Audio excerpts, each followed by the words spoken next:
Ukraine پر روس کے زمینی اور فضائی حملے صبح 4 بجے کے قریب شروع ہوئے۔ اس کے فوراً بعد روسی ٹینک یوکرین کی سرحد میں داخل ہونے لگے۔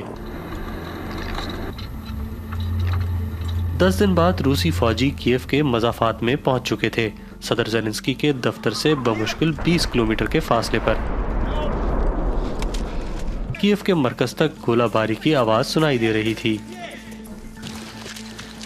لیکن روسی فوج یوکرین کی مزاحمت کا درست اندازہ نہیں لگا سکی اور اپریل کے اوائل تک یوکرین نے روسی فوجیوں کو کیف کے علاقے سے باہر دھکیل دیا۔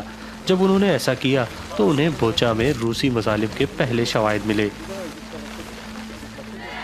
یہ مناظر خیرسون کے تھے جب یوکرینی فوجیوں نے 8 ماہ کے روسی قبضے کے بعد شہر کا دوبارہ کنٹرول حاصل کر لیا۔ ستمبر کے آغاز سے یوکرین نے ملک کے جنوب اور مشرق میں ہزاروں مربع کلومیٹر کے علاقے پر دوبارہ قبضہ کر لیا۔ یوکرینی فوج موسم خزاں میں جب تیزی سے آگے بڑھ رہی تھی تو روس کی فوج خاص طور پر مشرق میں سست مگر مستحکم پیش قدمی کر رہی تھی۔ 10 مہینوں کے شدید محاصرے کے بعد روس نے بخموت شہر کے باقی حصے پر قبضہ کر لیا۔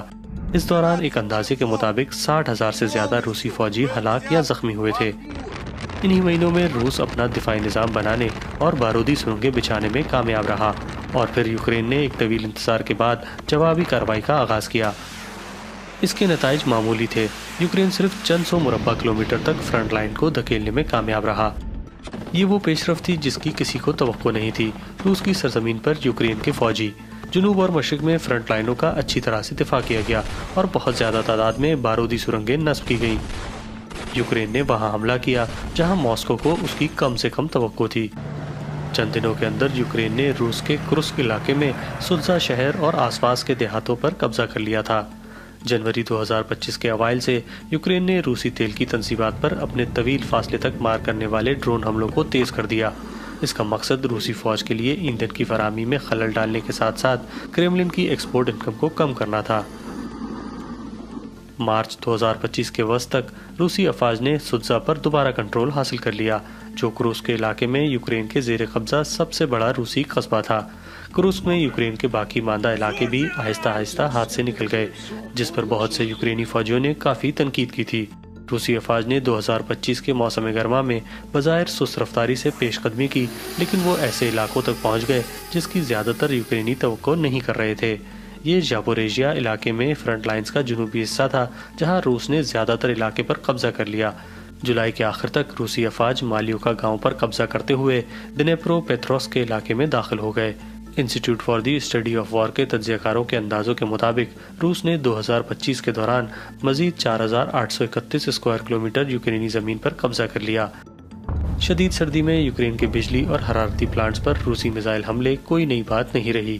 یہ ان حملوں کا اثر تھا جو 9 جنوری 2026 کے بعد کیف کے لاکھوں باشندوں کے لیے ایک مختلف تجربہ تھا۔ بجلی کی بندش گھنٹوں کے بجائے دنوں تک ہونے لگی۔ ٹرام اور الیکٹرک بسیں روک دی گئیں۔ بہت سے رہائشیوں سے کہا گیا کہ وہ گرمیوں سے پہلے اپنے ہیٹنگ سسٹم کے ٹھیک ہونے کی توقع نہ کریں۔ سن 2023 کے بعد سے یوکرین کی میدان جنگ میں تیز ترین کامیابیاں۔ یہ وہ ہیڈ لائن تھی جب کیف نے چند دنوں میں دنیپرو پیٹرووسک کے علاقے میں وربوو گاؤں اور اس کے گرد و نواح پر دوبارہ قبضہ کر لیا۔ تجزیہ کاروں نے یوکرین کی کامیابیوں کو اسٹار لنک سیٹلائٹ مواصلات تک روسی افواج کی رسائی کو روکنے کی حالیہ کوشش سے جوڑا۔ ابھی تک کسی بھی فریق نے سرکاری طور پر ہلاکتوں کے اعداد و شمار شائع نہیں کیے۔ 4 سال کی جنگ کے بعد centre for strategic and international studies کے تجزیہ کاروں کے اندازوں کے مطابق 1 لاکھ یوکرینی اور 2,75,000 روسی فوجی اس جنگ میں مارے گئے۔ روس اب بھی یوکرین کے تقریباً 20% علاقے پر قابض ہے۔